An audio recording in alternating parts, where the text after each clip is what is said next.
Ellos lo borraron, no por error, no por accidente, sino porque sabían exactamente lo que estaban ocultando.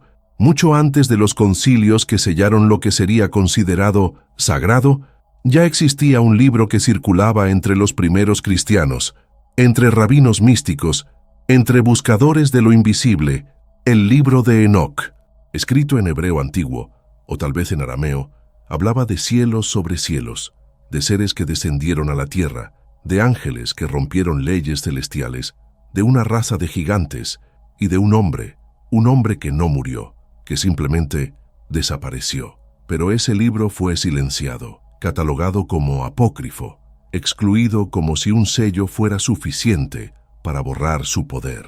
Y entonces surge la pregunta que nadie quiere escuchar. ¿Qué contenía que causaba tanto temor? Porque lo que revela Enoc no es teórico, es subversivo. Habla de una realidad camuflada, de capas invisibles que rigen todo lo que llamamos vida, de órdenes celestiales que influyen en el destino humano, y por encima de todo, de que el ser humano puede ascender, romper el ciclo de la muerte, caminar con lo divino sin necesidad de templos ni intermediarios. Para las instituciones religiosas eso era inaceptable. ¿Cómo controlar un alma que sabe que ya es divina? ¿Cómo mantener el miedo si el recuerdo es el camino? Entonces el libro fue enterrado, no bajo polvo, sino bajo silencio, deliberadamente excluido del canon en los concilios de Nicea y sus sucesores. Desapareció de las iglesias, desapareció de las escuelas, desapareció de los ojos de la historia, pero como toda verdad oculta, regresó. En 1947, en unas cavernas cercanas al Mar Muerto, un grupo de beduinos descubrió una biblioteca olvidada por el tiempo, y allí estaba, el libro de Enoc, íntegro, preservado, como si hubiese esperado este preciso momento, para ser recordado. Porque ese libro no es solo un relato antiguo, es un manual espiritual disfrazado de mito, un código escondido entre palabras, un mapa escrito para quienes se han perdido en el tiempo. Y ahora, una nueva pregunta resuena más fuerte que nunca. ¿Por qué este libro está resurgiendo justamente ahora?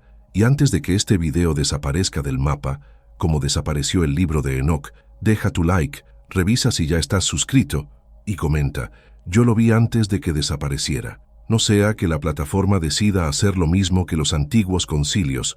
Él apareció y luego desapareció, sin aviso, sin explicación, sin siquiera una tumba. Entre todos los nombres sagrados que cruzan las páginas de las Escrituras, hay uno que casi nadie se atreve a preguntar. ¿Quién fue Enoc? En el libro del Génesis, capítulo 5, del versículo 21 al 24, está escrito, «Y vivió Enoc 65 años, y engendró a Matusalén, y caminó Enoc con Dios, después que engendró a Matusalén 300 años, y tuvo hijos e hijas. Y fueron todos los días de Enoc 365 años. Y caminó Enoc con Dios, y desapareció porque Dios se lo llevó. Y eso fue todo. Un personaje que, a diferencia de todos los demás, no muere. Él es llevado, y la Biblia simplemente continúa, como si nada extraordinario hubiese ocurrido, pero fue extraordinario. Siglos después, en el libro de Hebreos, capítulo 11, versículo 5, aparece una pista. Por la fe Enoc fue trasladado para no ver la muerte, y no fue hallado, porque Dios lo trasladó, pues antes de ser trasladado, tuvo testimonio de haber agradado a Dios. Y luego, en el libro de Judas, capítulo 1, versículo 14, se le menciona nuevamente, y ahora como un profeta que vio el fin de los tiempos. 3 menciones, 3 llaves, y aún así, la mayoría de las personas nunca ha escuchado su nombre en los púlpitos, en las clases de teología, ni en las doctrinas populares. ¿Por qué? Porque Enoc es la pieza del rompecabezas que no encaja, es la excepción que desmorona la regla. Si fue llevado, si fue librado de la muerte, si caminó con lo divino hasta ser absorbido por ello, ¿qué nos dice eso sobre nosotros? La respuesta es simple, que quizás la muerte no sea el final, y que la ascensión no sea un privilegio, sino una posibilidad. Él no simplemente desapareció, fue llevado. ¿Pero llevado por quién y hacia dónde? En los antiguos textos del libro de Enoc, él describe el momento en que fue abordado por 2 seres que no eran de este mundo. Sus rostros brillaban como el sol, sus ojos parecían lámparas encendidas, el fuego salía de sus bocas, sus vestiduras eran como plumas, sus pies como columnas de luz. Lo llamaron por su nombre, y sin ofrecer resistencia, Enoc partió. En su relato, entra en una especie de carro de fuego y comienza un viaje por múltiples cielos, 7 niveles, cada uno más vasto e indescriptible que el anterior. Y es aquí donde el misterio se divide en 2 caminos. Para los estudiosos de las tradiciones místicas, Enoc vivió lo que los sabios llaman ascensión consciente, un estado en el que el cuerpo se eleva a la frecuencia del espíritu y atraviesa los velos de la realidad sin necesidad de morir. Pero para otros, investigadores, ufólogos, teóricos de la conspiración, el relato parece describir una abducción extraterrestre. ¿Una nave? ¿Seres cósmicos? ¿Viajes temporales? El propio Enoc afirma que para él su ausencia duró apenas unos pocos días, pero al regresar a la Tierra habían pasado siglos. ¿Cómo explicar eso? ¿Desplazamiento temporal? ¿Tecnología superior? ¿O un estado alterado de conciencia tan profundo que rompió la línea entre la materia y la eternidad? Sea cual sea la verdad, Enoc no fue llevado por la fuerza. Fue elegido para ver, para entender y para regresar transformado. Porque la cuestión nunca fue si él fue llevado. La cuestión es, ¿qué fue lo que vio allá arriba y por qué quisieron tanto que nunca lo supiéramos? En medio de la vastedad celeste, a Enoc le fue presentado un secreto antiguo, un secreto enterrado mucho antes de los diluvios, los templos y las doctrinas. Él vio a los vigilantes, seres celestiales enviados a la tierra con una misión simple: observar. Pero la observación se transformó en deseo, y el deseo en transgresión. Estos seres, ángeles, guardianes, conciencias superiores, quebraron el pacto divino, se enamoraron de mujeres humanas y se unieron a ellas. De ese acto prohibido nacieron los Nefilim, criaturas híbridas, inmensas en estatura e inestables en espíritu, gigantes que pronto se convertirían en el terror de la tierra. Pero la caída de los vigilantes no fue solo física, no solo amaron, también enseñaron. Según el libro de Enoc, estos seres revelaron a los humanos conocimientos que aún hoy llamamos ocultos: metalurgia, hechicería, astrología, cosmología, escritura celestial, encantamientos, ciencia prohibida, sabiduría robada, tecnologías que se adelantaban por eras enteras, entregadas a un mundo que aún no sabía qué hacer con ellas. Lo que parecía iluminación se volvió corrupción. Fue el nacimiento de un ciclo oscuro, la seducción del saber sin conciencia. Enoc, como testigo celeste, lo ve todo y lo registra, no como quien lee mitos, sino como quien atraviesa realidades y regresa con el relato de un crimen celestial. Los vigilantes no fueron castigados solo por desobedecer, fueron castigados por precipitar a la humanidad en una era de desequilibrio, donde el poder fue entregado antes de la madurez y el espíritu fue cambiado por dominio. La pregunta que queda es, ¿y si esos mismos vigilantes nunca se hubiesen ido realmente? Crecieron rápido y crecieron demasiado. Los Nefilim, fruto de la unión prohibida entre los vigilantes y las hijas de los hombres, no eran solo grandes en tamaño, eran devastadores en su naturaleza. Según el libro de Enoc, estos gigantes se convirtieron en depredadores despiadados. Primero devoraban todo lo que se les ofrecía, luego tomaban lo que querían, y finalmente se volvieron contra los propios humanos. Las aldeas ya no podían alimentarlos, las familias ya no podían contenerlos. La tierra se transformó en un campo de miedo, violencia y desorden espiritual. Los Nefilim no eran solo una amenaza física, llevaban en sí una frecuencia corrompida, una inestabilidad que contaminaba el equilibrio natural del planeta. Fue en ese punto que el cielo intervino. Pero antes de continuar, si quieres que profundicemos en este tema, los Nefilim, los gigantes, los relatos olvidados sobre sus orígenes y sus ruinas, comenta aquí abajo: quiero la historia completa de los gigantes. ¿Quién sabe? Tal vez hasta un libro solo sobre eso. Ahora retomando, el surgimiento de los Nefilim marca el inicio del colapso del antiguo orden, un error espiritual que se materializó en carne y hueso. Criaturas que no pertenecían a ningún lugar, ni al cielo ni a la tierra, y como toda creación sin raíz, colapsaron. Pero antes de eso, dejaron un rastro, y tal vez dejaron descendencia. El equilibrio cósmico había sido quebrado, la tierra corrompida, el cielo violado, y el hombre confundido, dividido entre lo que venía de lo alto y lo que se arrastraba por el deseo. Fue entonces cuando vino el juicio. De acuerdo con el libro de Enoc, el Creador, o algo más allá de cualquier nombre, decretó el fin de aquel ciclo. Los vigilantes serían aprisionados, sus hijos exterminados, la tierra lavada. En las tradiciones religiosas, esto es lo que conocemos como el diluvio. Pero ¿qué fue realmente esa inundación? ¿Solo agua? ¿O una tecnología de reinicio? Algunos estudiosos y teóricos sugieren que el diluvio descrito por Enoc no fue solo una respuesta espiritual, sino un evento controlado, diseñado por inteligencias superiores. Un reinicio planetario, una limpieza no solo física, sino frecuencial. ¿Y quién sobrevive? Un hombre, su familia, y el mandato de preservar las especies. Noé, el nexo entre una era antigua y un nuevo intento de humanidad. Pero hay algo que casi nunca se menciona. El diluvio en este contexto no fue un castigo, fue una contención. Fue la línea trazada entre lo que aún podía florecer y lo que ya no tenía salvación. El cielo, por primera vez, no guerreaba contra demonios, sino que corregía sus propios errores. Y Enoc no estaba allí solo para observar, estaba registrando, como quien no escribe una historia, sino una advertencia para el futuro. Una advertencia que resuena hasta hoy, especialmente ahora. Después de ser llevado, Enoc no encontró un solo cielo, encontró muchos.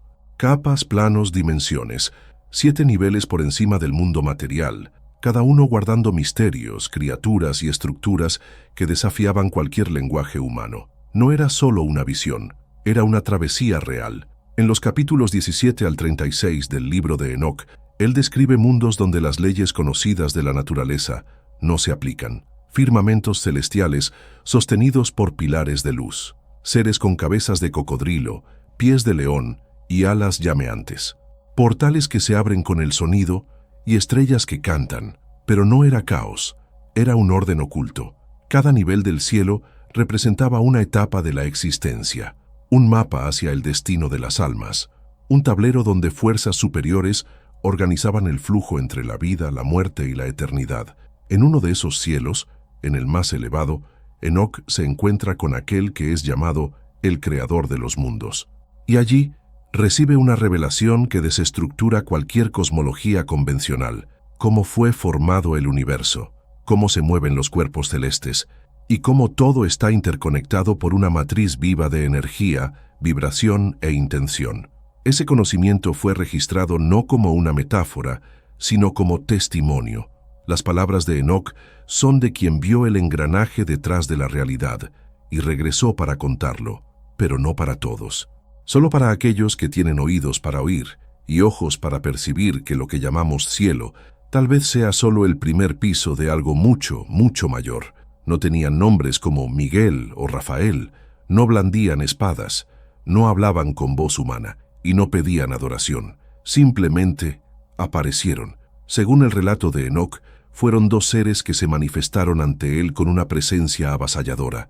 Sus rostros brillaban como el sol, sus ojos parecían antorchas encendidas. El fuego salía de sus bocas, sus vestiduras recordaban plumas, sus pies brillaban más que la nieve. Lo llamaron por su nombre y lo tomaron de la mano, pero no con violencia, sino con autoridad. Estos seres de luz, no exactamente ángeles como los conocemos, sino entidades de un plano superior, guiaron a Enoc entre los cielos, como guías cósmicos atravesando los bastidores de la creación. Le mostraron leyes, le mostraron portales, le mostraron el registro de las almas, y revelaron algo que casi nadie percibe. El tiempo no es lineal.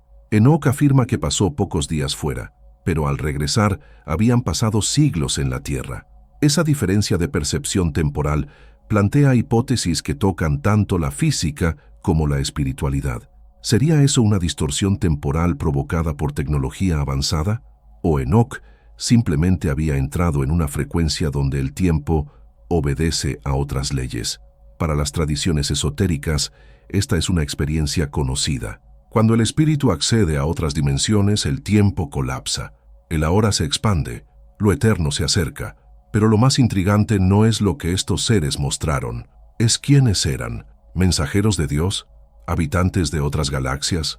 ¿Manifestación del propio yo superior de Enoc? La respuesta quizás esté en otro detalle sutil. No daban órdenes, no exigían devoción, enseñaban, como quien reconoce en el ser humano algo olvidado, y simplemente lo invita a recordar. No todos los que caminan con Dios permanecen humanos. Según tradiciones místicas judías, especialmente la Cábala, Enoc no solo ascendió, fue transformado, elevado a las alturas celestes, donde el tiempo se curva y la luz se pliega. Enoc recibe una nueva misión y un nuevo nombre, Metatrón. No un ángel cualquiera, no un mensajero común. Metatrón es el escriba del trono, aquel que registra las leyes cósmicas, los movimientos de las almas, el destino de los mundos.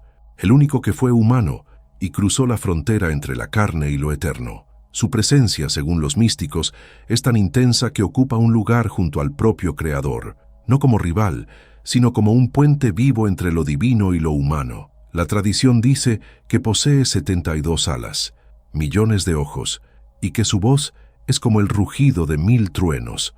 Pero todo eso comenzó con un hombre que dijo sí al viaje, que no se escondió del misterio, que no buscó salvación, sino integración. La historia de Enoc Metatrón rompe con todo lo que hemos aprendido sobre límites espirituales, porque en el fondo dice algo que pocas tradiciones se atreven a afirmar.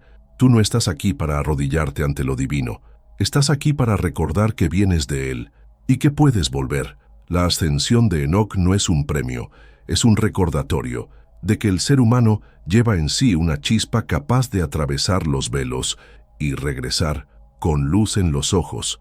Lo que regresa nunca vuelve de la misma forma. Cuando los manuscritos del Mar Muerto fueron encontrados en 1947, dentro de cavernas ocultas en el desierto de Judea, el mundo arqueológico fue sacudido. Entre los textos quebrados por el tiempo, allí estaba él, el libro de Enoc. Pero tal vez lo más intrigante no sea lo que estaba escrito, sino el momento en que fue revelado. ¿Por qué reaparece justamente en el siglo XX, en un momento en que la humanidad comienza a experimentar la división entre espiritualidad y tecnología, fe y razón, naturaleza y máquina? El regreso de Enoc no es solo literal, es simbólico, arquetípico, porque para muchos estudiosos del esoterismo antiguo, Enoc no fue solamente Enoc. Algunos lo ven como el propio Hermes Trismegisto, el 3 veces grande, aquel que habría sido sacerdote en Egipto, maestro en la Atlántida, creador de la alquimia y autor de la tabla esmeralda. Otros lo relacionan con Idris, en el Islam, o incluso con Tot, el escriba de los dioses. ¿Hombres distintos? ¿O facetas de una misma conciencia, surgiendo en distintos momentos de la historia para reavivar el mismo mensaje? No estamos aquí para afirmar ni para negar, pero el patrón está allí. Siempre que el mundo se encuentra al borde de un abismo, la conciencia de Enoc, Hermes, Tot resurge, no como mito, sino como espejo, y en ese espejo lo que vemos no es solo una figura ancestral. Vemos la posibilidad de convertirnos también en puentes entre mundos, escribas de lo invisible, sacerdotes de la memoria olvidada. El libro pudo haber estado enterrado por 2 milenios, pero lo que lleva dentro solo estaba esperando que alguien estuviera listo para abrirlo. Y tal vez ese alguien seas tú. Tal vez nada de esto sea casualidad, ni el momento en que estás viendo esto, ni el momento en que este video fue creado. La historia de Enoc no es solo un fragmento antiguo redescubierto, es un reflejo actual, un espejo que nos muestra que en medio del caos aún existe una salida. No por sumisión, no por miedo, sino por despertar. Hablamos de vigilantes, de nefilim, de dimensiones, de caídas y ascensiones, pero por encima de todo, hablamos de recuerdo.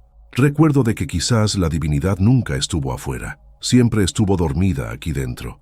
Si llegaste hasta aquí, es porque algo dentro de ti está despertando, y eso es raro, es valioso. De corazón, gracias por estar presente hasta este momento. Gracias por elegir ver con tus propios ojos, por escuchar con el corazón. Comenta aquí abajo, ¿qué opinas de este video? ¿Qué sientes cuando escuchas el nombre Enoch? ¿Quieres más contenidos como este? Sobre gigantes, los vigilantes, o incluso sobre Hermes y Tot. Leemos todo, siempre. Y cada comentario es como una chispa que enciende nuevas ideas, nuevos caminos. Y si aún no estás suscrito, échale un vistazo ahora y verifica si el botón todavía está rojo, porque lo que estamos creando aquí no es solo contenido, es una senda, un llamado, una reconstrucción de la memoria. Compártelo con quien tú sientas que está listo. No todos lo están, pero aquellos que lo están van a entender. Y recuerda, Enoch no fue el final de una historia, fue el inicio de un plan oculto, un plan que ahora, finalmente, comienza a ser recordado.